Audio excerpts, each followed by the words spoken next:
Hello everyone, good morning.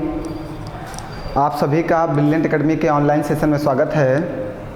प्यारे बच्चों, जैसे कि हमने आपको बताया था कि 2 से 3 दिनों में हम मैथ और रीजनिंग का प्रैक्टिस बैच लाने वाले हैं यूपी पेट के लिए। प्रैक्टिस बैच जिसमें हम लोग नंबर ऑफ़ 20 क्वेश्चंस लेंगे और उन्हें फिर सॉल्व करने का एक नया मेथड सीखेंगे और उसके बाद कुछ क्वेश्चंस हम नए टाइप के भी लेंगे। जैसा कि हम सोच सकते हैं कि शायद इस तरह के क्वेश्चन आपके पेपर में पूछे जा सकते हैं। प्यारे बच्चों, तो आप लोग पहले तो ये करिए कि आपसे मैंने एक चीज़ बोला था कि हमारे साथ ज़्यादा से ज़्यादा जितने भी बच्चे यूपी पेट की तैयारी कर रहे हैं उनको हमारे साथ जोड़ दीजिए, लेकिन आप इस पर खड़े नहीं उतरे और आपने ये काम नहीं किया। हमने आपसे कहा था जितना भी आपका फ्रेंड सर्किल है, आपके जितने भी जानने वाले लोग हैं यूपी पेट की तैयारी कर रहे हैं और आपको मेरा कंटेंट और मेरी पढ़ाई सही लग रही है, तो आप उन लोगों को मेरे साथ जोड़ दीजिए, लेकिन आपने नहीं किया। कोई बात नहीं, चलिए हम लोग आज से स्टार्ट करते हैं। जो आपका टॉपिक है मैथ टॉप 20 क्वेश्चंस, ये बहुत ही इम्पॉर्टेंट टॉपिक होगा और बहुत ही ज़्यादा महत्वपूर्ण होगा। यहाँ पे हम सीखेंगे कि क्वेश्चंस को कैसे पेपर में करना है। देखिए, अब हम बात ज़्यादा नहीं करेंगे क्योंकि आपके पेपर के लिए 10 दिन का समय रह गया है। बस आप एक छोटी सी बात बता दीजिए हमें कि आप रीजनिंग चैप्टर वाइज पढ़ना चाहते हो, सिर्फ टॉप 20 क्वेश्चन की सीरीज पढ़ना चाहते हो। आप सभी लोग हमें व्हाट्सअप करके बता देना नंबर पर मेरे, या कमेंट करके बता देना। आप जैसा चाहोगे वैसा किया जाएगा। अगर आप चाहते हो कि चैप्टर वाइज पढ़ा दिया जाए तो मैं चैप्टर वाइज भी पढ़ा दूंगा। अगर आप चाहते हो कि सिर्फ टॉप 20 क्वेश्चन की सीरीज चला दी जाए, लगभग 7-8 सीरीज का सॉल्व करा दी जाए, उसमें मैं सारे टाइप कवर कर लूँ, तो मैं वो भी करा दूंगा। आप जैसा चाहोगे। मैं टॉप 20 की सीरीज तो रीजनिंग की बनवा रहा हूँ, नोट्स बन रही है, कल या परसों से मैं वो भी स्टार्ट कर दूंगा। अब दिन में आपको कोशिश करूँगा 2 क्लास दूँ, एक रीजनिंग की दूँ, एक मैथ की दूँ, ठीक है, क्योंकि पेपर नज़दीक है। ज़्यादा से ज़्यादा हमें सिर्फ प्रैक्टिस करनी है, हमें क्वेश्चन देखना है कि उन्हें कैसे सॉल्व किया जा सकता है। ठीक, तो चलिए आज की टॉप 20 क्वेश्चन की जो सीरीज है मैथ की, इसमें जो क्वेश्चंस हैं उनको अब हम सिर्फ सॉल्व करने का पैटर्न बताएंगे कि हम पेपर में कैसे सॉल्व करेंगे। हमें ये नहीं करना है कि हम सॉल्व, क्योंकि आपको मैं पढ़ा चुका, जो पढ़ाना था वो पढ़ा चुका।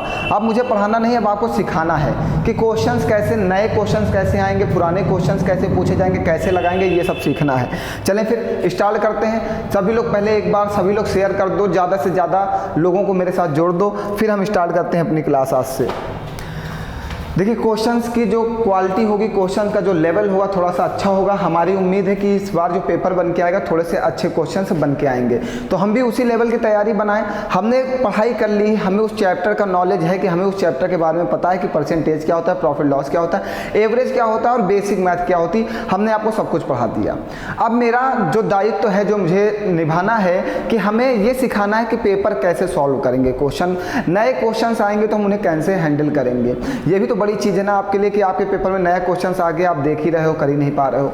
तो आइए देखिए इस क्वेश्चन को, देखिए कितना अच्छा क्वेश्चन पूछा गया है। क्वेश्चन कह रहा है कि मारिस भोजन पर अपनी आय का 25% खर्च करता है। कोई एक व्यक्ति है जो अपने भोजन पर 25% खर्च करता है। ठीक, उसे 1000 रुपये की वेतन वृद्धि मिली, लेकिन उसने खाद्य वस्तुओं पर अपना खर्च नहीं बढ़ाया। नतीजन भोजन पर उसका खर्च गिरकर 20% हो जाता है। उसकी प्रारंभिक आय कितनी थी? मीन्स बेटा, पहले आप एक सैलरी पाते हो, ठीक, आप कुछ रुपए कमाते हो, उसका आप 25% अपने भोजन पर खर्च कर देते हो, आय का 25% खर्च कर देते हो। हुआ क्या, आपकी आय को 1000 रुपये इंक्रीज कर दिया गया। आपकी जो आय थी उसे 1000 रुपये बढ़ा दिया गया। आय बढ़ाने के बाद हुआ क्या बेटा, जब आय आपकी बढ़ा दी गई 1000 रुपये, लेकिन आपने क्या किया, अपने भोजन के खर्च को नहीं बढ़ाया। बढ़ाने की जगह पे आपने क्या अपने खर्च को और गिरा दिया, 20% कर दिया। क्वेश्चन समझ में आ रहा सभी को? देखिए, अगर हम इस बात को करते हैं, हम लेट कर लेते हैं, लेट आपकी जो इनकम है, आय है, वो y रुपए है, ठीक है, आप y रुपए कमाते हो। सभी लोग समझना, आप y रुपए कमाते हो और इसका 25% आप भोजन पर खर्च कर देते हो, 25% आप भोजन पर खर्च कर देते हो, खर्च कर दिया, ठीक है। हुआ क्या, लेकिन उसने खाद्य वस्तुओं पर अपना खर्च नहीं बढ़ाया। बीच में क्या हुआ, आपकी आय को बढ़ाया गया, कितना? अब पहले आप y कमाते थे, अब y प्लस आप 1000 रुपये कमा रहे हो। आपकी आय को 1000 रुपये बढ़ा दिया गया, लेकिन आपने क्या किया, अपने खर्च को नहीं बढ़ाया, खर्च को क्या किया, खर्च गिरकर 20% हो जाता है। पहले आप 25% खर्च करते थे, अब आप कितना खर्च कर रहे हो, 20%। मीन्स आपका खर्च गिर गया, आप कितना कर रहे हो, 20% खर्च कर रहे हो, मीन्स 20/100 खर्च कर रहे हो। ठीक है, चलिए काटिए, ये वाला 100 से ये वाला 100 कट जाएगा, ये 25 और ये 5 चौको 20 कट जाएगा। इस 4 का अंदर मल्टीप्लाई कर दो, ये 5y = 4y प्लस का 4 का 1000 में मल्टीप्लाई करें 4000, 5y से 4y जाएगा, क्या आएगा, y = 4000। तो कहा उसकी आय कितनी है, तो उसकी आय कितनी आ गई, 4000। बात क्लियर है आपको। देखिए कभी भी आप ये मत सोचिए कि क्वेश्चन आप देखिए, आपको जैसे क्या होता है, आप बहुत जगह से पढ़े होते हो, मेरी बात को आप बिल्कुल ध्यान समझना, आप बहुत जगह से पढ़ के आते हो, हमसे पढ़ते हो, दूसरे टीचर से पढ़ते हो, 10 टीचरों से पढ़ते हो, लेकिन बेटा अगर सिलेक्शन पाना है तो आप एक बार में ये चुन लो कि हमें किस टीचर से पढ़ना है। अगर सिलेक्शन पाना चाहते हो आप ये चुन लो कि हमें इन टीचर से मैथ पढ़नी है, इन टीचर से रीजनिंग पढ़नी है, इन टीचर से जीएस पढ़नी है, इन टीचर से हिंदी पढ़नी है। उसी टीचर को चुनना जो पूरा सिलेबस पढ़ाता हो, फ्री ऑफ कास्ट। अगर आप ऑनलाइन स्टूडेंट हो तो, ऑफलाइन में तो वैसे भी कोई भी टीचर होगा पूरा सिलेबस पढ़ाएगा, लेकिन अगर आप ऑनलाइन के विद्यार्थी हो और आप ऑनलाइन ही क्लास पढ़ना चाहते हो, आप ऑफलाइन नहीं पहुंच सकते हो, तो आप उसी टीचर को चुनना जो पूरा का पूरा सिलेबस पढ़ाता हो, कोई भी टाइप छोड़ता ना हो, तभी आप सिलेक्शन पाओगे। ठीक है, क्योंकि अभी मैं ये पढ़ा रहा हूँ, मैंने एक क्वेश्चन ऐसे कराया, दूसरा क्वेश्चन टीचर कुछ कहेगा, कुछ और कहेगा, तीसरा टीचर कुछ और कहेगा, फिर आप भ्रमित होगे, फिर आप सोचोगे मैं क्या करूं। अब कोई टीचर ऐसे क्वेश्चनों में क्या करता है, छोटी सी इधर उधर घुमा के ट्रिक बना देता है, फर्जी वाली, जिसका कोई महत्व नहीं होता, वो ट्रिक बना देगा। फिर ट्रिक बनाने के बाद आप इसके पीछे पीछे घूमोगे, फिर कहोगे सर जी हमसे होता नहीं है। इसमें कुछ करना ही नहीं था, एक छोटा सा इक्वेशन बना के सॉल्व कर देना था। जितनी देर में आप ट्रिक के बारे में सोचोगे उतनी देर में ये इक्वेशन बना के आंसर आ जाएगा, मात्र 30 सेकेंड में आपका आंसर आ जाएगा। ठीक है, चलें आगे बढ़ें। तो आप आज निर्णय ले लेना कि हमें किससे पढ़ना है। आप एक टीचर को चुन लेना और उसी से मैथ पढ़ो, जिस टीचर को चुनो उसी से रीजनिंग पढ़ो, जिस टीचर को चुनो उससे जीएस पढ़ो, मतलब कंटिन्यू, और वहीं से पढ़ना, उसी टीचर का ज्वाइन करो जो पूरा सिलेबस पढ़ाता हो। या तो फिर आप ऑफलाइन भी स्टूडेंट हो, ऑनलाइन भी स्टूडेंट हो, तो कोई प्रॉब्लम नहीं, कहीं ना कहीं तो पूरा सिलेबस पढ़ाया ही जाएगा। ठीक, आप अपने साथ धोखाधड़ी बिल्कुल मत करो, आप अपने लाइफ के साथ मत खेलो। आपकी लाइफ सबसे महत्वपूर्ण है आपके जीवन में। ठीक है, क्योंकि अगर ये एक बार इसका 1 वर्ष भी खराब हो गया ना, तो ये दोबारा वापस नहीं आने वाला आपके जीवन में। ये 1 वर्ष आपका एक एक पल, एक एक मिनट कीमती है। आप समझने का प्रयास करो, मैं रोज़ समझाता हूँ लेकिन आप समझते नहीं हो। आप थोड़ा सा अपने प्रति, अपने बारे में सोचो कि हमारा जीवन कहाँ जा रहा है। ठीक है, चलिए आइए, अगला क्वेश्चन दिया गया है, अरुण की आय बाला की आय की 150% है, चंदू की आय अरुण की आय की 120% है। यदि अरुण, बाला और चंदू की कुल आय इतनी हो तो चंदू की आय ज्ञात कीजिए। बहुत ही अच्छा क्वेश्चन है ये भी। कह रहा अरुण की आय बाला की आय की 150% है। हमने कहा ये अरुण है, बिल्कुल समझते चलिएगा आप, ये अरुण है और ये बाला है। अरुण की आय जो है वो बाला की आय की कितनी है, 150% है। अरुण की आय बाला की आय की 150% है, तो इसकी आय 100 है, तो इसकी आय 150 होगी। देखिए जिसको ये सब पुट करना नहीं आ रहा, वो प्रतिशत की क्लास 5-6 क्लास मैंने पढ़ाई है, आपके पेट की जो इम्पोर्टेंट क्लास है वो हमने पढ़ाई है, वो आप यहाँ से जाके समझ लो, क्योंकि मैं आज प्रैक्टिस कराने के लिए आया हूँ और प्रैक्टिस में आपको पढ़ाया नहीं जा सकता। ठीक, हम समझा सकते हैं क्या हो रहा है, लेकिन पूरी चीज़ें आपको अगर अच्छे से क्लियर करना तो आप मेरी क्लास कर लो। ठीक है, देखिए कह रहा अरुण की आय बाला की आय की 150%, हमने अरुण की आय को 100 माना और इसकी 150% निकाल लिया, मीन्स 150/100 कर दिया, तो बाला की आय कितनी हो गई, 150, तो वही हमने लिख दिया बाला की आय 150। ठीक, आगे क्या कह रहा है आप समझिएगा। फिर कह रहा है चंदू की आय अरुण की आय की 120% है। जो चंदू है, एक चंदू आदमी है इसमें, ठीक है, चंदू की जो आय है वो क्या है, अरुण की आय का, अरुण की आय का कितना है 120%।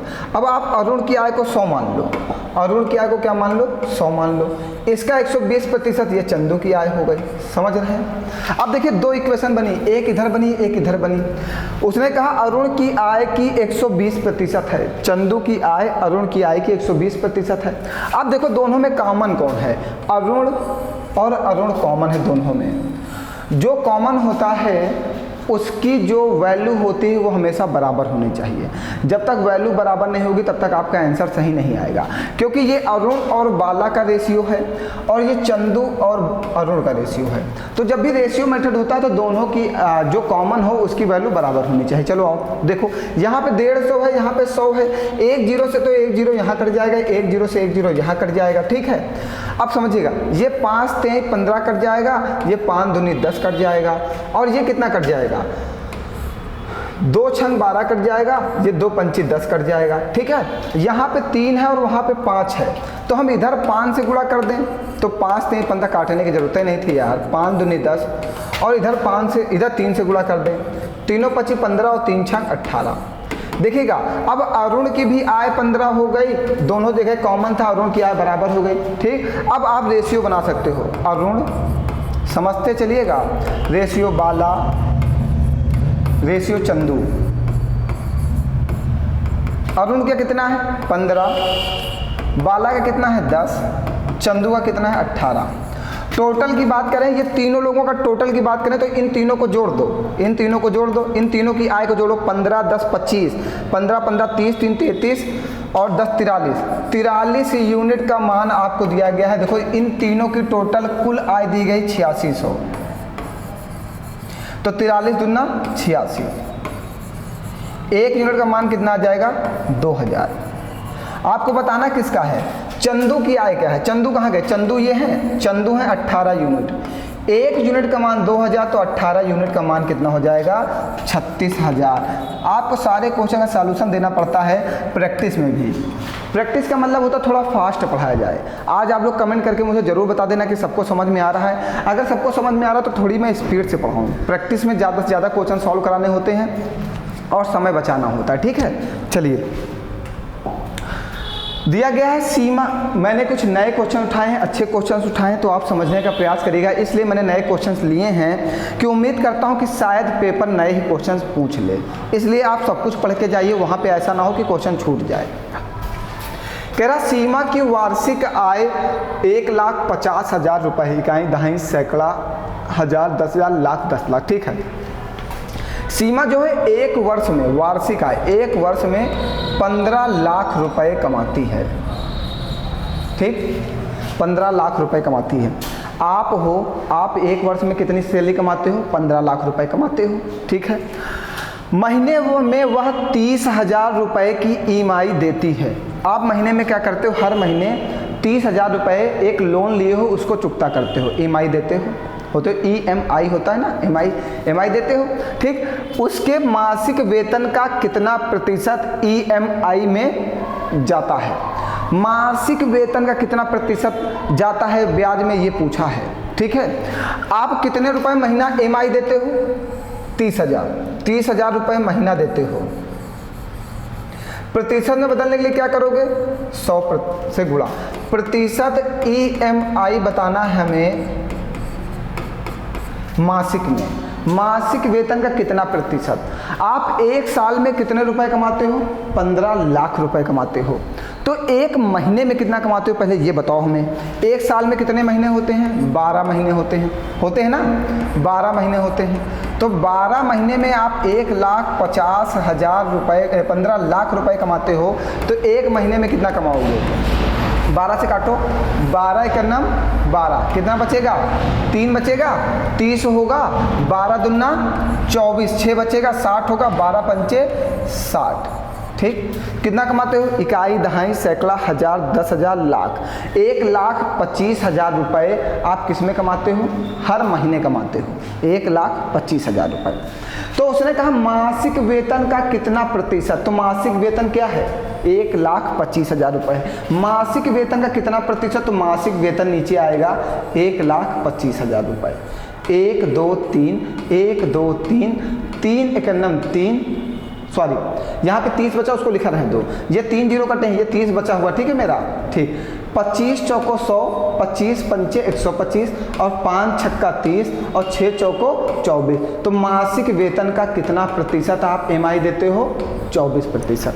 बात क्लियर है सभी को, समझ में आ गया है? क्वेश्चंस अच्छे हैं, आज के 2-4 नए क्वेश्चंस भी आपको देखने को मिलेंगे, नए टाइप के, समझते चलना सभी लोग, लास्ट तक की क्लास देखना। आज क्वेश्चन मैंने अच्छे डाल रखे हैं क्योंकि मुझे लगता है पेपर में अच्छे क्वेश्चन ही पूछे जाएंगे, क्योंकि खराब क्वेश्चन थोड़ी पूछा जाएगा कि हाँ 100 का 10% क्या होगा। अब वो वाला समय जमाना गया 100 का 10% वाला।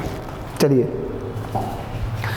अगला क्वेश्चन दे रहा है, 4 अंकों को आरोही क्रम में रखने पर उनका क्रम WXYZ है। आरोही क्रम में रखते हैं, आरोही मीन्स होता है बढ़ते क्रम में, इंक्रीजिंग ऑर्डर में। आरोही क्रम में रखते हैं क्या? WXY और Z, ठीक है।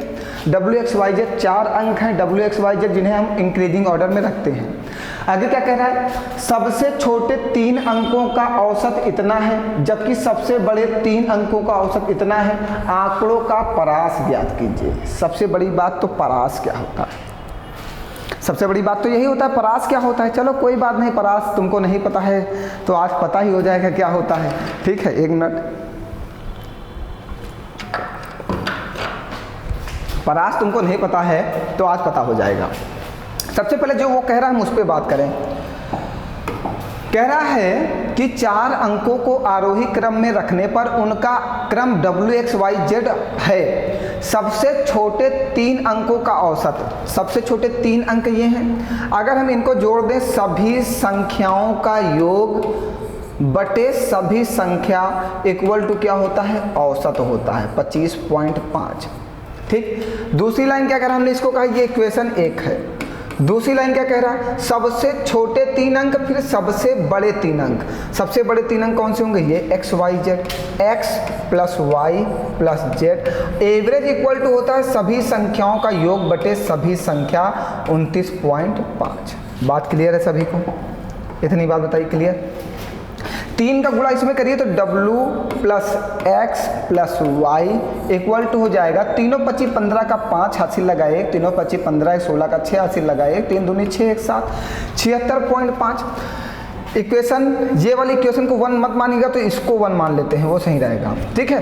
3 से गुणा इसमें करो, 3 × 25 15 का 5 हासिल लगा 1, 3 9 27 1 28 का 8 हासिल लगा 1, 3 × 25 15 का 5 हासिल लगा 1, 3 9 27 1 28 का 8 हासिल लगा 2, 3 दूनी 6 2 8, ये आ जाएगा 88.5। X plus Y plus Z equal to 88.5 और समीकरण हमारा क्या हो गया? 2 हो गया। समीकरण 2 की जो वैल्यू है वो बड़ी है और समीकरण 1 की जो वैल्यू है वो छोटी है। बड़े वाले से छोटे वाले को घटा दो, हमेशा बड़े वाले से छोटे वाले को घटाते हैं, ठीक है।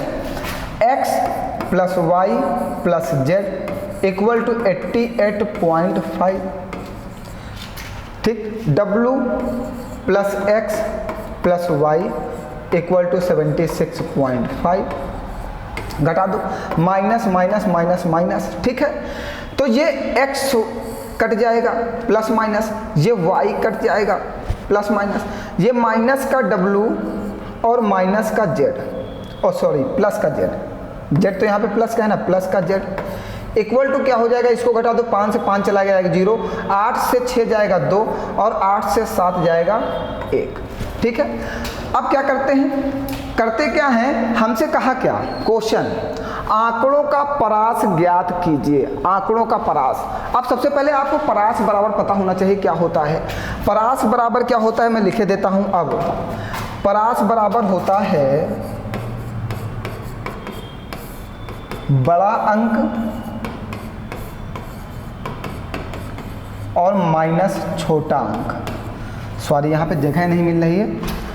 परास बराबर होता है बड़ा अंक माइनस छोटा अंक। परास बराबर होता है बड़ा अंक माइनस छोटा अंक। जब बड़े अंक से छोटे अंक को घटा देंगे तो हमें क्या मिल जाएगा? परास मिल जाएगा, ठीक। तो हमसे क्या कहा? आंकड़ों का परास बताइए। तो बड़ा अंक कौन सा है हमारा? Z है। क्योंकि आरोही क्रम है, मीन्स बढ़ते क्रम में है, तो बढ़ते क्रम का मीन्स जो सबसे बड़ा अंक होगा वो सबसे बाद में होगा। तो बड़ा अंक हमारा क्या है, z है, और छोटा अंक क्या है, w है। तो z और माइनस w का मान आपको मिल गया है। z माइनस w का मान कितना आया है, 12। सबसे बड़ा ये वाला, सबसे छोटा ये वाला, और आंकड़ों का परास आ गया 12। बताइए, क्लियर है बात सभी को? आगे बढ़ें। ऐसा क्वेश्चन आपके पेपर में पूछा जा सकता है, बिल्कुल श्योर नया क्वेश्चन मिलेगा आपको। तो आप जैसे नहीं पढ़े होगे, आपको आंकड़ों का परास का मतलब ही नहीं पता क्या होगा, क्योंकि अभी तक क्वेश्चन क्या कहता था, आपने अभी तक जो पढ़ा है, आपने यही पढ़ा है कि बड़े अंक माइनस छोटे अंक, बड़ा और छोटे अंक का अंतर बताइए। यही तो क्वेश्चन पढ़ा है एवरेज में, कि सबसे बड़े अंक और सबसे छोटे अंक का अंतर बताइए, सबसे बड़े अंक सबसे छोटे अंक का योग बताइए, सबसे बड़े अंक सबसे छोटे अंक का गुणा बताइए। यही पढ़ा है, लेकिन परास नहीं पढ़ा था। आज परास पढ़ लिया कि परास का मतलब यही है, बड़ा अंक माइनस छोटा अंक। आगे बढ़ें, चलिए। अब ये क्वेश्चन आप लगाना, बहुत ही अच्छा क्वेश्चन है। अगर नहीं लगा पाना तो हमसे पूछ जरूर लेना, हम नेक्स्ट वीडियो में इस क्वेश्चन का सॉल्यूशन देंगे। हम पहले देखना चाहते हैं कि कितने बच्चे ऐसे क्वेश्चन पढ़े हुए हैं, ऐसे क्वेश्चन कितने लोग लगा पा रहे हैं, क्योंकि हमें भी ये जांच करना है कि आपको जो मैं पढ़ा रहा हूँ वो समझ में आ रहा है या नहीं आ रहा, ये भी जानना है। क्वेश्चंस बहुत अच्छा है, कह रहा 3 संख्याओं का औसत 28 है। यदि सबसे छोटी संख्या में 7 जोड़ दिया जाए और सबसे बड़ी संख्या में 10 घटा दिया जाए तो बीच वाला अंक समांतर माध्य और आंकड़ों के इस समुच्चय का परास 20 हो जाता है। इन 3 संख्याओं के मूल समुच्चय की सबसे बड़ी संख्या क्या है? ये क्वेश्चन आपको सॉल्व करके आंसर बताना है। अगर नहीं होगा तो मैं नेक्स्ट वीडियो में सॉल्व दूंगा। जब आप कहोगे, मुझे भी देखना कि आप पढ़ रहे हो कि नहीं पढ़ रहे हो, तब जब आप कहोगे कि सर मुझे इसका सॉल्व चाहिए, तब मैं नेक्स्ट वीडियो में दूंगा। देखिए मैं वो ऑनलाइन वाला टीचर नहीं हूँ कि मैं सिर्फ पढ़ा दूं और बच्चों से मेरा कोई मतलब ना हो। मैं ऑनलाइन का वो टीचर हूँ कि मैं पढ़ाऊँगा तो मुझे रिजल्ट चाहिए। मुझे पेट में ज़्यादा से ज़्यादा बच्चों को क्वालिफाई कराना है। मैथ और रीजनिंग में 30 नंबर दिलाने हैं, इसीलिए मैंने कहा आप रीजनिंग का बता दो मुझे शेड्यूल क्या चाहिए। आपको 10 दिन में मैं पूरी रीजनिंग पढ़ा दूंगा जितना आपको सिलेबस दिया गया है। आप चाहते हो कि सर जी इसकी प्रैक्टिस करा दी जाए, सिर्फ 20-20 क्वेश्चन की सीरीज चला दी जाए, तो मैं 20-20 क्वेश्चन की सीरीज चला के वो पूरी रीजनिंग समाप्त कर दूंगा 10 दिन में, मतलब कम से कम 150 क्वेश्चन में सॉल्व करा दूंगा। अगर आप चाहते हो सर जी चैप्टर वाइज पढ़ा दिया जाए तो 3-4 चैप्टर मैंने पढ़ा दिए, 3 ही 4 चैप्टर बाकी मैं वो भी पढ़ा दूंगा। ठीक है, बात समझ रहे हैं? तो आप जैसा बोलेंगे मैं वैसा करूँगा। बस आप पढ़िए और ज़्यादा से ज़्यादा लोगों को जोड़िए। आप पढ़िए और ज़्यादा से ज़्यादा लोगों को जोड़िए। आप पढ़िए और ज़्यादा से ज़्यादा लोगों को जोड़िए। ठीक है, चलिए फिर आइए अगला क्वेश्चन देखते हैं। अगला क्वेश्चन क्या कह रहा है, रीना द्वारा 16 परीक्षाओं में प्राप्त अंकों का औसत 26 है। श्रेया द्वारा अब तक प्राप्त अंकों का औसत 24 है, लेकिन उसने अब तक केवल 12 परीक्षाएं दी हैं। रीना के समान प्रदर्शन करने के लिए श्रेया को शेष 4 परीक्षाओं में औसतन कितने अंक प्राप्त करने होंगे? देखिए, इस क्वेश्चन को आप जब पेपर में लगाएंगे तो आप बिल्कुल अलग मेथड से लगाएंगे, और बहुत लोग, आप ही नहीं, बहुत सारे बच्चे जो हैं वो कुछ और सोचते हैं इस क्वेश्चन के बारे में। क्वेश्चन के बारे में सोचते क्या है, जैसे कहा रीना द्वारा 16 परीक्षा में प्राप्त अंकों का औसत 26 है। मीन्स रीना एक लड़की है, वो 16 परीक्षाएं देती है और औसत अंक कितना पाती है? 26 पाती है। ठीक है, श्रेया द्वारा अब तक प्राप्त अंकों का औसत 24 है, लेकिन उसने अब तक केवल 12 परीक्षाएं दी हैं। ये रीना है और एक श्रेया है। श्रेया ने क्या किया है? श्रेया ने अभी तक केवल 12 परीक्षाएं दी हैं और अंक कितने पाए हैं? औसत अंक 24। ये इसका एवरेज अंक दे दिया गया है और ये इसका एवरेज अंक दे दिया गया है। कह रहा रीना के समान प्रदर्शन करने के लिए श्रेया को 4 परीक्षाओं में औसतन कितने अंक प्राप्त करने होंगे। अब रीना के समान उसको प्रदर्शन करना है। ठीक है, जो श्रेया है उसका प्रदर्शन जो है रीना के समान आना चाहिए। ये बात आपको ध्यान रखनी है, बात को बिल्कुल समझिएगा। जो रीना है उसे प्रदर्शन किसके समान करना है? श्रेया के समान करना है। श्रेया को भी रीना के बराबर अंक लाने हैं। जिसने कितने पेपर दिए हैं? 16। इसने कितने पेपर दिए हैं? 12। अभी ये कितने पेपर और देगी? उसने कह रखा है 4 पेपर और देखी। ठीक, तो आप एक बात को समझना, जो इसका एवरेज है इससे कितना कम है? 2 कम है, मीन्स उसको 2 बढ़ाना है। कितनी परीक्षाओं में इसका एवरेज दिया गया? 16 परीक्षाओं में दिया गया। इसका एवरेज कितना दिया गया है? 12 परीक्षाओं का दिया गया। हमने कहा जब इसके बराबर प्रदर्शन करना, जो इसका एवरेज कम चल रहा है 2 का, वही 16 में बढ़ा ले तो कितना हो जाएगा? 32। आपका आंसर कितना आ गया? 32।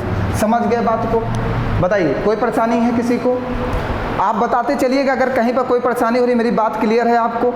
हमने ये बताया कि रीना ने जब 16 परीक्षाएं दी हैं और इसने केवल 12 परीक्षाएं दी हैं, ठीक है। जब 16 परीक्षाओं में 26 का एवरेज से अंक पा रही है और ये जो 12 परीक्षाओं में 24 के एवरेज से अंक पा रही, तो इसके और इसके एवरेज में जो डिफरेंस है वो 2 का है, 2 का है ना। तो 16 परीक्षाओं में जो डिफरेंस है वो 16 परीक्षाओं के डिफरेंस से मल्टीप्लाई कर दें और आपका आंसर आ जाएगा कितना? 32। चलिए आगे बढ़ते हैं। अगला क्वेश्चन क्या कह रहा है? अगला क्वेश्चन कह रहा है किसी कक्षा में 18 लड़कों के एक टेस्ट में प्राप्त अंकों का औसत 16 है, ठीक है। 18 लड़कों का टेस्ट होता है, उसमें 18 लड़के जो एवरेज पाते हैं वो कितना पाते हैं? 16 पाते हैं। जबकि कक्षा के कुल 30 विद्यार्थियों का औसत 18.1 है, ठीक है। 30 विद्यार्थियों का जो औसत दे रखा है वो कितना दे रखा है? 18.1 दे रखा है। लड़कियों के प्राप्तांकों का औसत कितना होगा? ठीक है, आइए समझना। हम दूसरे मेथड से बताए थे, बॉयज़ और गर्ल्स से। उस कॉलेज में कितने लड़के हैं? 30 लड़के और लड़कियां हैं। जब 18 लड़के हैं तो लड़कियां कितनी होंगी बेटा?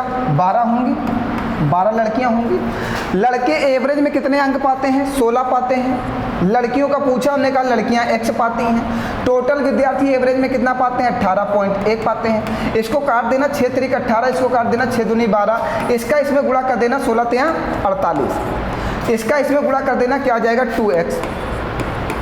अपॉन में क्या आ जाएगा? इन दोनों का योग कितना? 5। इक्वल टू में क्या आ जाएगा? 18.1। इसका गुणा उधर कर देना, 5 एक 5 और 18 पंचे 90, 90.5 इक्वल टू 48 प्लस 2x। ये 48 उधर चला जाएगा, माइनस हो जाएगा 90.5 से। माइनस करके x का मान बताओ क्या निकालेंगे? जो x का मान आएगा वही लड़कियों का एवरेज आएगा। बात क्लियर है सबको? कहीं पर कोई प्रॉब्लम हो तो बताइए। आप जो x की वैल्यू निकालोगे, हमने लड़कियों का औसत वही तो मान के रखा है, x की वैल्यू क्या आएगी? सभी लोग कमेंट करके बताओ जल्दी से कि बात क्लियर है सबको। हमने ये बताया कि लड़कियों का जो मान आएगा वो x जो है यही तो उसका औसत है। आप x की वैल्यू जल्दी से कमेंट करो कैलकुलेशन करके क्या आएगी। अगर नहीं समझ में आ रहा तब भी बताओ। समझ में आ रहा है? कोई परेशानी तो नहीं है? अगर कहीं पर कुछ ना आ रहा हो तो बताइए जल्दी से, फिर मैं दोबारा समझाऊँ। आ रहा है? चलिए आगे बढ़ें फिर। 8वां क्वेश्चन समझिएगा। कह रहा है 45 छात्रों की एक कक्षा में लड़कों और लड़कियों का अनुपात दे रखा है। लड़कों के औसत अंक 75 हैं और लड़कियों के औसत अंक 82 हैं। पूरी परीक्षा में अनुमानित औसत अंक क्या होगा? मीन्स टोटल विद्यार्थियों का आपसे औसत अंक पूछा है। टोटल विद्यार्थियों का बॉयज़ और गर्ल की संख्याओं का रेशियो दे रखा है। बॉयज़ और गर्ल की संख्याओं का क्या दे रखा है? रेशियो। ये दे रखा है कि वहाँ पे 4:5 के अनुपात में लड़के और लड़कियाँ हैं, ठीक है। हमने बोला जब लड़के और लड़कियों का रेशियो दे रखेगा तो बॉय और गर्ल का आप ले लीजिएगा। इनका रेशियो दे रखा क्या? 4:5, ठीक है। लड़कों के औसत अंक कितना दिया? 75। लड़कियों के औसत अंक कितना दिया? 82। टोटल का पूछा है, इसका पूछा है हमसे, ठीक है। हमने कहा ये जो है यही हमसे पूछा गया। होता क्या है, इसका गुणा इसमें कर देते हैं। तो गुणा करोगे क्या आएगा? 4 पंचे 20 का 0 हासिल लगा 2, 4 से 28 2 30, 300। इसका गुणा इसमें करोगे तो 5 दूनी 10 का 0 हासिल लगा 1 पचोटे 40 1 41 बटे में कितना आएगा? 5 और 4 9। और इक्वल टू में हमसे जो पूछा हमने कह दिया कि x की वैल्यू पूछा है, आप इसको x मान लेना, क्योंकि एवरेज बराबर होता है सभी संख्याओं का योग बटे सभी संख्या। एवरेज बराबर हमने आपको ये मेथड आपको अपने एवरेज वाले चैप्टर में पूरा का पूरा पढ़ाया है। एवरेज वाला मेथड आप देख लीजिएगा जाके, वहाँ पे पूरा आप एवरेज की क्लास को रिपीट कर लीजिएगा। जो प्रैक्टिस बैच है, प्रैक्टिस बैच में सिर्फ आपको ये सिखाया जाएगा क्वेश्चन कैसे सॉल्व करेंगे। हम पूरा का पूरा मेथड भी आपको बताए दे रहे हैं कि आपको कैसे लगाना है। अगर इस मेथड को बिल्कुल अच्छे से समझना है तो आप एवरेज वाली क्लास में जाके 6 से 7 क्लास होंगी हमारी, पेपर से पहले ही देख लीजिएगा सभी लोग। कोई भी ऐसा बच्चा नहीं होगा जो रिवीजन किए बिना जाएगा। पेपर आपको देने जाना है तो रिवीजन करके ही जाइएगा, बिना रिवीजन के मत जाइएगा, ठीक है। तो आप इसको 9 से डिवाइड करिए, कितना आ जाएगा? ये 710 है। 710 को 9 से डिवाइड करिए, कितना जाएगा 9 सते 63, 63 अगर चला गया तो कितना बच्चा 8 मीन्स 80, 80 मीन्स 9 अठे 72, 72 चला गया तो फिर आपके पास कितना बचा 8, फिर 9 अठे 72 मीन्स 78.8 आ रहा। तो आप आंसर में जो 78.9 है, क्योंकि उसने अनुमानित औसत पूछा है, अनुमानित औसत पूछा है तो जो आपका 78.8 आ रहा है अप्रॉक्स में आप 78.9 आंसर टिक कर सकते हो। ठीक है, कोई परेशानी? आगे बढ़ें, बढ़ा जाए, चलिए समझते चलना। अब पूछा है 100 और 200 के बीच कितने पूर्ण वर्ग हैं, 100 और 200 के बीच कितने पूर्ण वर्ग हैं, ये पूछा गया। सबसे पहले आप ये बताओ कि पूर्ण वर्ग क्या होता है, बताइए जल्दी से सभी लोग, पूर्ण वर्ग क्या होता है? समझ में आ रहा है क्वेश्चन ना सभी को? क्या पूछ रहा है क्वेश्चन? किसी को अगर ना समझ में आ रहा हो तो बताइए।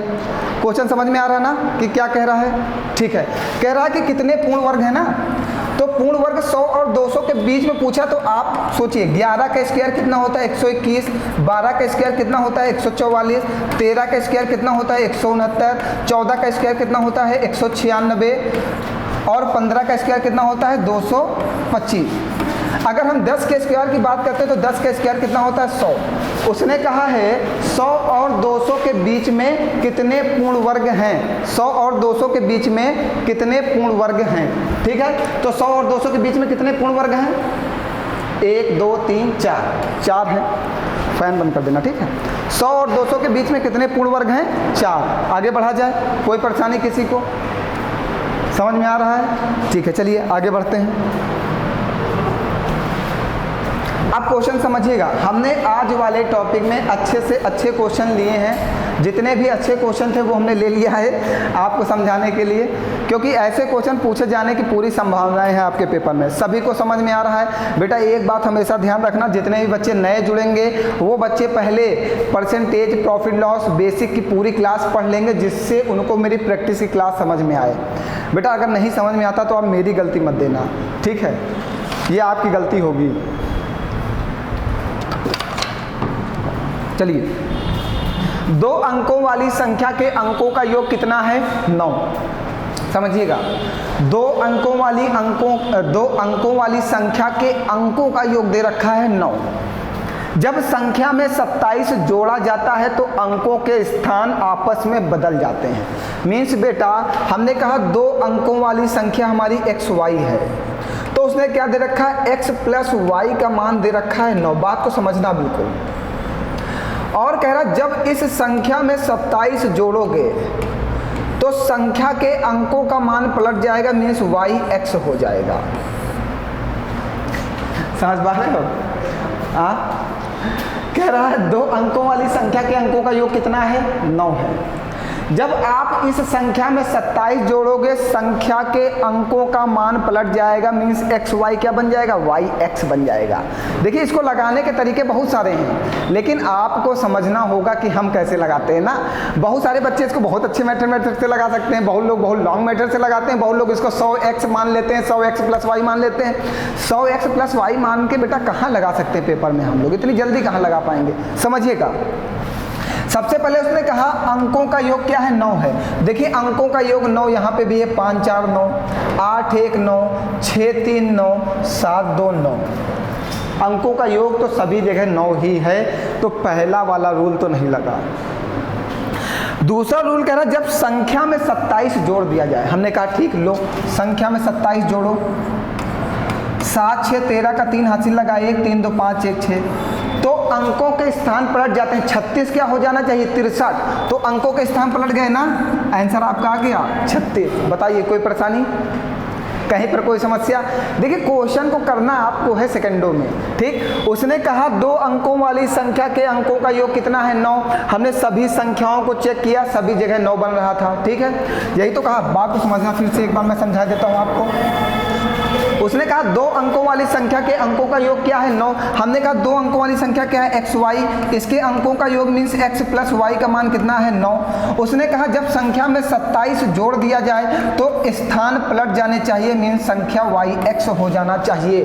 ठीक है। आओ हमने कहा संख्या के अंक चेक करो, 5 4 9, 8 1 9, 6 3 9, 7 2 9। हम यहाँ पे क्यों चेक कर रहे हैं, क्योंकि जो आपको क्वेश्चन में कहा है कि संख्या क्या है, तो संख्या तो वो ऑप्शन में दी गई है। आपको क्या करना है, जब संख्या ऑप्शन में दी गई है तो आपको सिर्फ अपने रूल को फॉलो कराना है।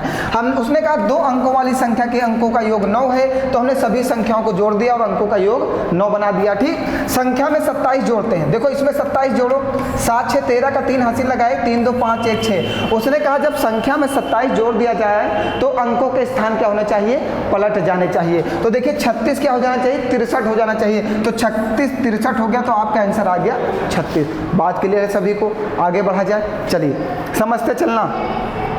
बहुत सारे क्वेश्चन हैं आज, आपको भी लगाने हैं, हमको भी लगाने हैं। अभी मैं क्वेश्चन छोड़ना स्टार्ट करूंगा आपके लिए। ठीक है, आइए चलिए।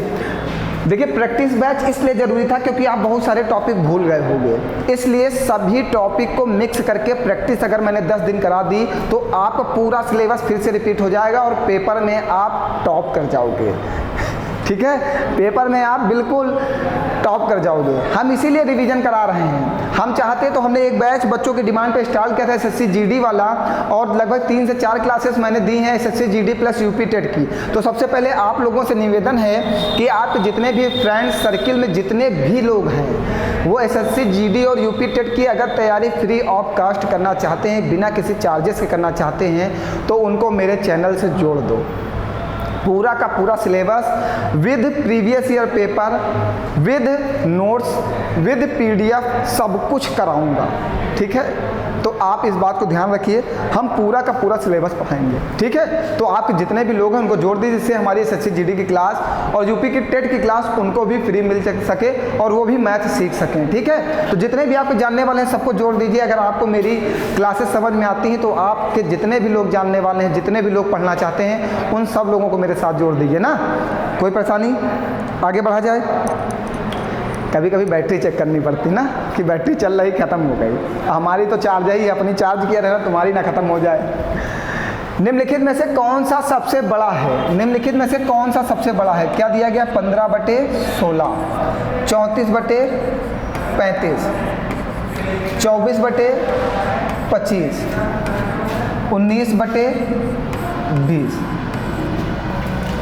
अब आपने इसका मेथड पढ़ रखा है, हम बताएंगे नहीं।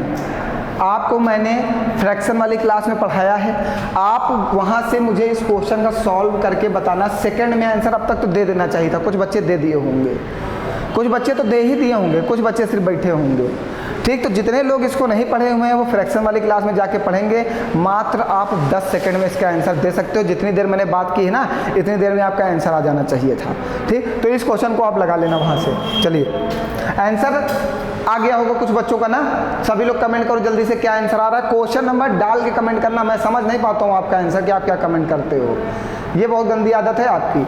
आप कोई भी क्वेश्चन कमेंट करो, क्वेश्चन नंबर इतना डालो फिर कमेंट करो, तो मैं समझ भी पाऊंगा कि काहे कौन से क्वेश्चन का आंसर है। इतना थोड़ी याद रहता है, कितनी क्लासेस पढ़ाता हूँ मैं, मुझे थोड़ी इतना याद रहता है कि आप कौन से क्वेश्चन कमेंट कर रहे हो। चलिए आइए, कह रहा निम्नलिखित में से सबसे न्यूनतम अंक कौन सा, मीन्स सबसे छोटा कौन सा है? 3/4, 3/5, 3/8 और 3/11। ठीक है, सबसे छोटा कौन सा है? इसमें आपको भी समझ में आ रहा होगा।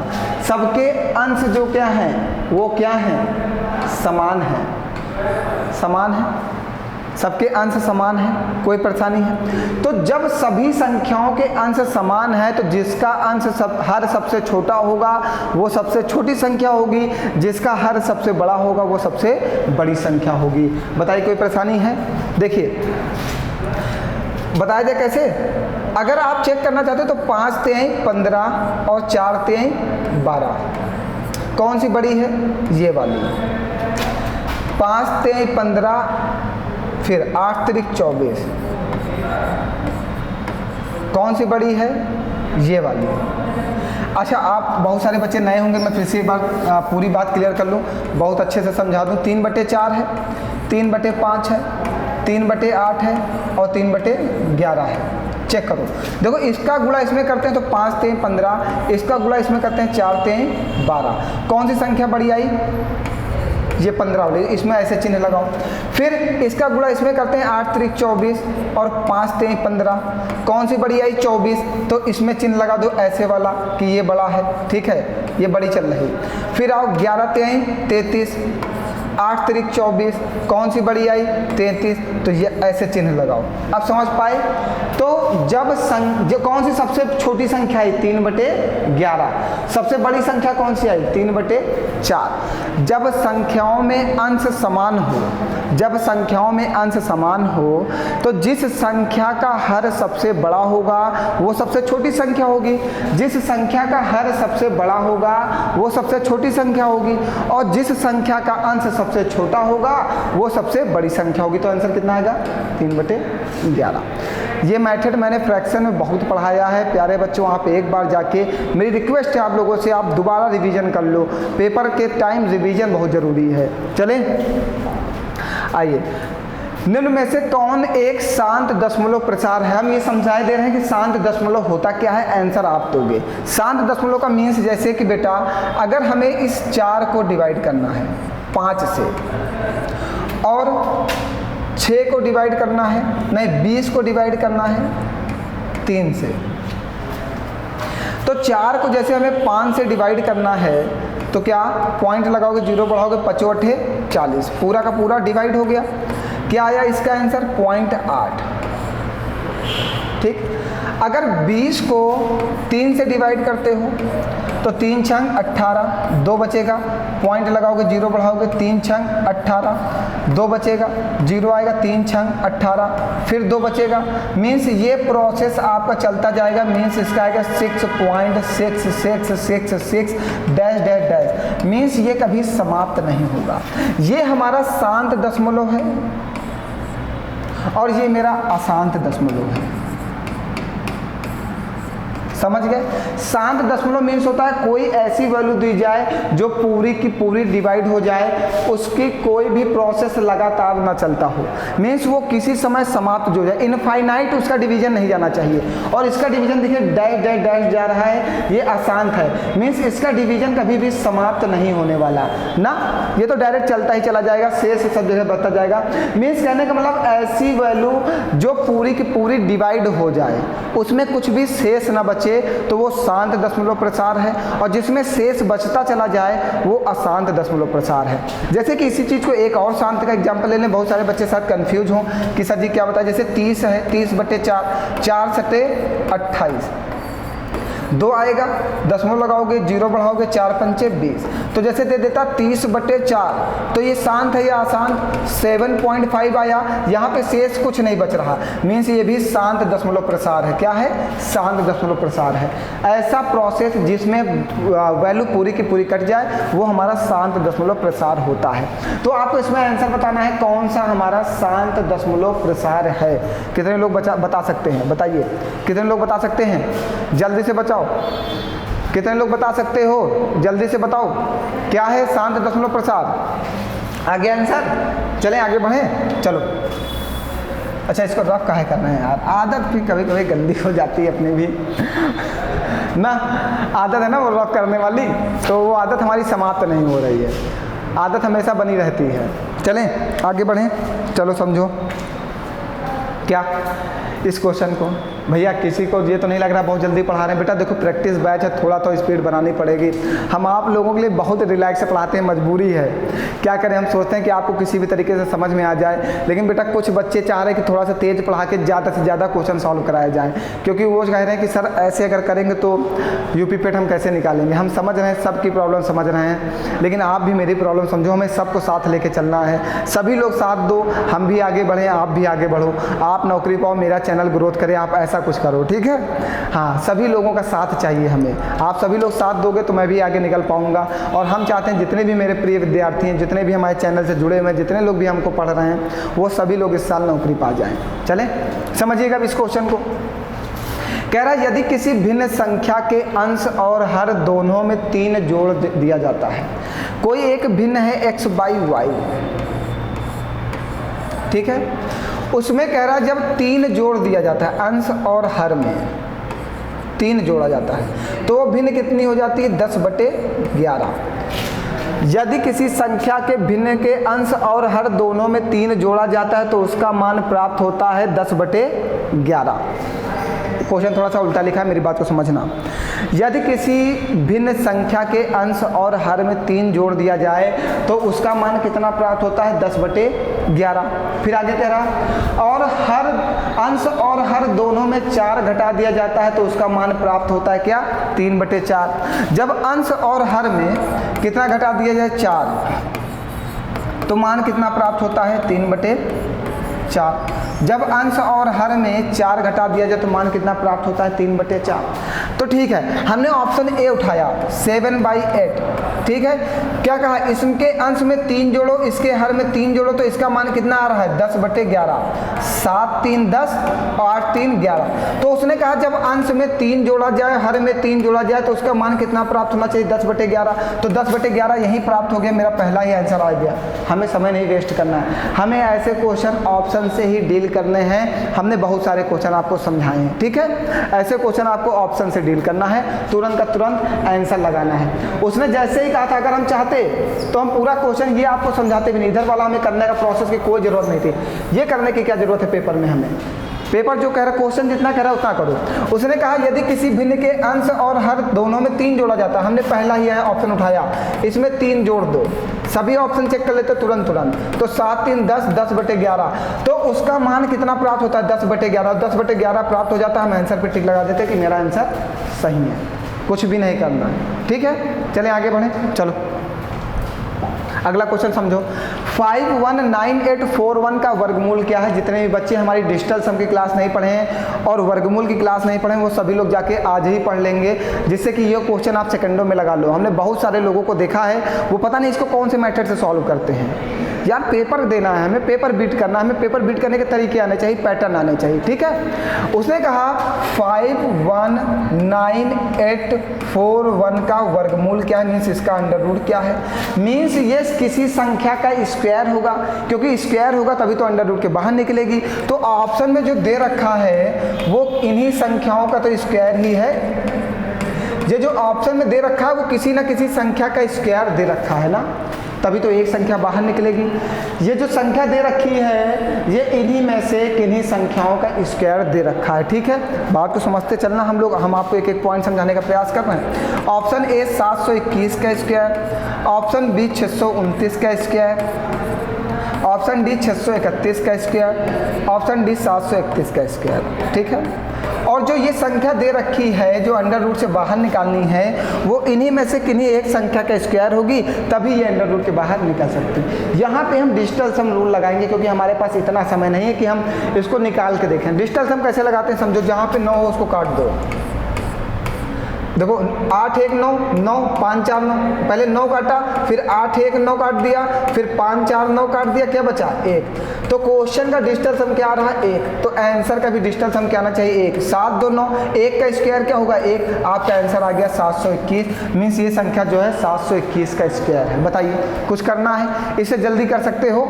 हमने कल एक लोगों को देखा पढ़ाते हुए, मुझे बहुत बुरा लगा कि बताइए बच्चों को कैसे बेवकूफ़ बनाया जाता है।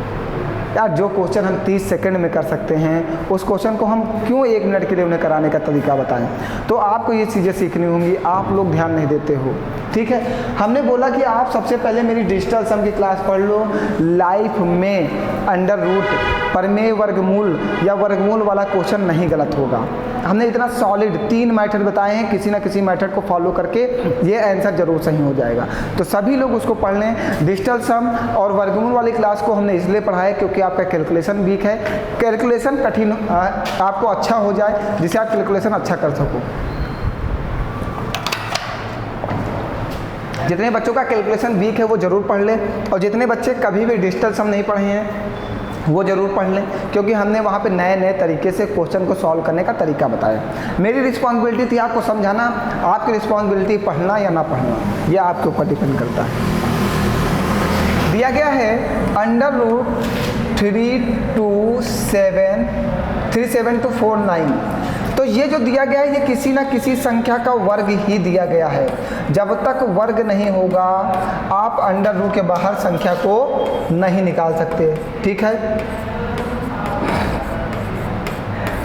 चलिए क्वेश्चन में डिजिटल सम लगाइए। 9 कटा 7, 2 9 कटा 4 3 7। क्वेश्चन का डिजिटल सम क्या आया 7, तो आंसर का भी डिजिटल सम क्या आना चाहिए 7। 8 1 9 कटा 3 त्रिका 9 बनेगा। 9 कटा 7 1 8, 8 अठाई 64। क्वेश्चन का डिजिटल सम आएगा 1। 8 1 9 कटा 7 7 49। क्वेश्चन का डिजिटल सम आएगा 4। 9 कटा 3 1 4, 4 चौको 16। क्वेश्चन का डिजिटल सम आएगा 7। और हमने कहा क्वेश्चन का डिजिटल सम 7 आया है तो आंसर का भी डिजिटल सम क्या आना चाहिए 7। बात क्लियर है? सभी लोग डिजिटल सम की क्लास पढ़ लो वरना ये समझ नहीं पाओगे। ठीक है, और प्रैक्टिस में सिर्फ प्रैक्टिस कराई जाएगी, पूरा बेस लेके नहीं क्लियर किया जाएगा, ये बात हमेशा ध्यान रखो। चलिए दिया गया है अंडर रूट में 0.0069169। अंडर रूट में दिया गया है 0.000699169। ठीक, ऑप्शन में आप समझिएगा 1 2 3 4 5 6 7 8 संख्याएं हैं, तो ऑप्शन में जो आंसर बाहर आएगा वो 4 अंक पहले दशमलव होगा। यहाँ पे 8 अंक पहले दशमलव है, आंसर में 4 अंक पहले दशमलव होगा। वो कहाँ पे है? यहाँ पे। बस देखिए क्वेश्चन ही नहीं सॉल्व करना है, ये भी हमने डिजिटल सम वाली क्लास में समझाया है कि कैसे। ऐसे अंडर रूट वर्गमूल वाली क्लास में हमने समझाया है कि कैसे इसको अंडर रूट के बाहर निकाला जा सकता है। ये सब आप वहाँ समझना है। ठीक है, हमने गिन लिया 1 2 3 4 5 6 7 8 संख्याएं, तो बाहर 4 संख्याएं आएंगी पॉइंट के बाद। तो पॉइंट के बाद 4 संख्याएं यहीं पर है, आपका आंसर यही आ जाएगा 0.0263। आगे बढ़ें, चलिए 18 नंबर क्वेश्चन दिया गया अंडर रूट 56 माइनस ये क्वेश्चन थोड़ा सा टाइप करने में हमें लगता है प्रॉब्लम हुई उन्हें। Under root 56 minus under root 56 minus under root 56 minus dash dash dash infinite equal to x. तो एक्स का मान ज्ञात कीजिए। ऐसा क्वेश्चन है तो जो संख्या अंदर हो उसका फैक्टर कर देते हैं 8 सते 56। फैक्टर ऐसा करते हैं कि इन दोनों संख्याओं का अंतर 1 हो। ऐसा क्वेश्चन जब भी आपके पेपर में आए तो उन दोनों संख्याओं को फैक्टर करते हैं, और फैक्टर ऐसा करते हैं कि उन दोनों संख्याओं के बीच में अंतर 1 हो। तो जब भी क्वेश्चन में प्लस लगा हो, जैसे इसी क्वेश्चन को ऐसे बना दिया जाए under root 56 plus under root 56 plus under root 56 dash dash dash infinite. तो जब भी क्वेश्चन में प्लस लगा होगा तो बड़ा वाला अंक उत्तर होगा, और जब भी क्वेश्चन में माइनस लगा होगा तो छोटा वाला अंक उत्तर होगा। जब भी क्वेश्चन में प्लस लगा हो तो बड़ा वाला अंक उत्तर होगा, और जब भी क्वेश्चन में माइनस लगा हो तो छोटा वाला अंक उत्तर होगा। क्लियर है बात? चलिए जल्दी से बताओ भैया। एवरेज तो सब लोग पढ़े हुए, खूब पढ़ाया गया। कह रहा है एक ट्रेन अपनी यात्रा के पहले 10 घंटों में 240 किलोमीटर प्रति घंटा की रफ्तार से तय करती है तथा अगले 6 घंटे में 60 किलोमीटर प्रति घंटा की रफ्तार से तय करती है। ट्रेन की औसत गति बताइए। एवरेज स्पीड पूछा है हमसे, तो क्या होता है एवरेज बराबर क्या होता है बताओ। एवरेज स्पीड आपसे पूछा, एवरेज बराबर होता है चली गई कुल दूरी। बताया कि नहीं? चली गई कुल दूरी, सब पढ़ाया है, तुम लोग पढ़े नहीं हो कुछ। चली गई कुल दूरी बटे कुल समय। देखो क्लास पूरी पढ़ लो जिससे कि आपको चीज़ें समझ में आए पेपर में। हमने पूरे के पूरे एक एक टॉपिक को एक एक पॉइंट वाइज एक एक टाइप वाइज पढ़ाया है। इससे ज़्यादा मैं आपके लिए कुछ नहीं कर सकता। अगर आप नहीं पढ़ रहे तो आप जानो, आपका काम जाने, आप अपने कर्म खुद भुगतोगे। ठीक है, जब शादी में काली लड़की से शादी होगी तो समझ में आएगा। समझ गए? अगर अच्छी शादी करना चाहते हो तो नौकरी लो, वरना फिर बैठना आराम से। चलो समझो, एवरेज बराबर होता है चली गई कुल दूरी बटे कुल समय। एवरेज बराबर होता है चली गई कुल दूरी। कुल दूरी बराबर दूरी बराबर क्या होता है? चाल गुणे समय। दूरी बराबर डिस्टेंस बराबर होता है स्पीड इनटू टाइम। ठीक है, स्पीड इनटू टाइम। पहले आपकी स्पीड कितनी थी ये देखो दिया गया 24 किलोमीटर प्रति घंटा। कितने घंटे चलते हो? 10 घंटे, तो कितना चलोगे? 240 किलोमीटर। बाद में आप 6 घंटे में 60 किलोमीटर चलते हो, बाद में आप चलते हो 6 घंटे में 60 किलोमीटर, मीन्स टोटल चलोगे 360 किलोमीटर, बटे में टोटल समय 6 और 10 16 घंटे आपने गाड़ी चलाई। 0 6 4 10 का 0 80 लगाए, 3 2 5 1 6 बटे 16, 16 तिया 48, 16 तिया 48, 48 मीन्स 12, 12 120 और 16 छंग 96 और 16 सती 112, मीन्स ये जाएगा 37.5। देखो ऑप्शन में दे रखा है 37.5 पॉइंट में आंसर जाएगा। बात क्लियर है? सभी लोग जो लोग नहीं पढ़े हुए हैं वो क्लास चैप्टर जाके पढ़ लें। मैथ की रोज़ 20 क्वेश्चन की प्रैक्टिस की सीरीज चलेगी, क्योंकि हमारे पास मात्र 12 दिन है, 24 को पेपर है। अगर 10 दिन हमने कंटिन्यू प्रैक्टिस नहीं की तो सब बेकार हो जाएगा, सब धरा का धरा रह जाएगा जितना पढ़ाया आपने। और संडे को सबको मॉक टेस्ट देना, मॉक टेस्ट आज होना था लेकिन कैंसिल कर दिया गया, ठीक है, कुछ कारणवश कैंसिल किया गया है। चलिए ये आप ये क्वेश्चन लगाइएगा, कह रहा 5 समाकल संख्याओं में से आर पी और एस का औसत है, क्यों आर जो है पी और एस का औसत है, आर जो है पी और एस का औसत है, ठीक है, क्यों पी और टी का औसत है, क्यों जो है पी और टी का औसत है, हम बनाए दे रहे हैं कुछ ऐसे बनेगा कुछ। इसी क्रम में सबसे बीच में कौन सी संख्या आएगी। क्वेश्चन को पूरा अच्छे से समझ लेना और लगाना। आज के पेपर में हमने 2 क्वेश्चन थोड़ा सा अच्छे डाले हैं और 4-5 क्वेश्चन नए डाले थे, ठीक है। इस क्वेश्चन को समझ लेना, सभी लोग लगाना। क्वेश्चन बहुत अच्छा है। ये बनेगा यहाँ पे, ये बन जाएगा 2r = p + s, और यहाँ पे बनेगा 2q = p + t, ये बनेगा, ये 2 इक्वेशन बनेंगे। और वहाँ पे कुछ कह रहा है, क्यों जो है r से बड़ा है, क्यों जो है वो r से बड़ा है और s से छोटा है, और s से छोटा है। इतनी बात हमने बता दी। अब आपको 2 लोगों को और सेट करना है, फिर बताना है बीच में कौन आएगा, ठीक है। 2 लोगों को सेट करना है। अब किसको किसको सेट करना है, एक P को करना है और एक T को करना है। एक P को करना है, एक T को। कहाँ से करोगे, P की वैल्यू आप यहाँ से निकालोगे, ठीक है, और T की वैल्यू यहाँ से निकालोगे। फिर आप समझोगे T जो है Q से छोटा है या बड़ा है, बताओ। क्यों जो T जो है P + T, P और T को बताना है, तो ये दोनों क्यों से छोटे हैं या बड़े हैं, ये आपको तय करना है, ठीक है। उसके बाद आपको बताना है कि बीच में कौन सा अंक, कौन सा शब्द आएगा। हमने इतना बना दिया, 2 आप बना के तय करके बताना कि कौन सा आएगा, ठीक। ये बहुत सरल क्वेश्चन था, कोई कठिन नहीं है, बस क्वेश्चन की लैंग्वेज थोड़ा घुमा दिया था, ठीक है। तो सभी को समझ में आ रहा है। फिर एक बार जितने भी आपके फ्रेंड सर्किल में एसएससी जीडी और यूपी टेट की तैयारी करना चाहते हैं, उन बच्चों को हमारे साथ जोड़ दीजिए। और ऑफलाइन कोचिंग खुलने का भी आदेश आ गया है, 16 से ऑफलाइन क्लासेस भी स्टार्ट हो जाएंगी। जो भी बच्चे ऑफलाइन पढ़ना चाहते हैं वो ऑफलाइन आके ज्वाइन कर लेंगे, ठीक है। सारे बैच ऑफलाइन में भी स्टार्ट होने वाले हैं। जो बच्चे ऑनलाइन पढ़ना चाहते हैं उन सब लोगों को ऑनलाइन जोड़ दीजिएगा, यहाँ पे फ्री ऑफ कॉस्ट चलेगा, ऑफलाइन में पेमेंट देना होगा, ठीक है। तो चलिए फिर आज के लिए इतना ही। बहुत बहुत धन्यवाद आप सभी लोगों का।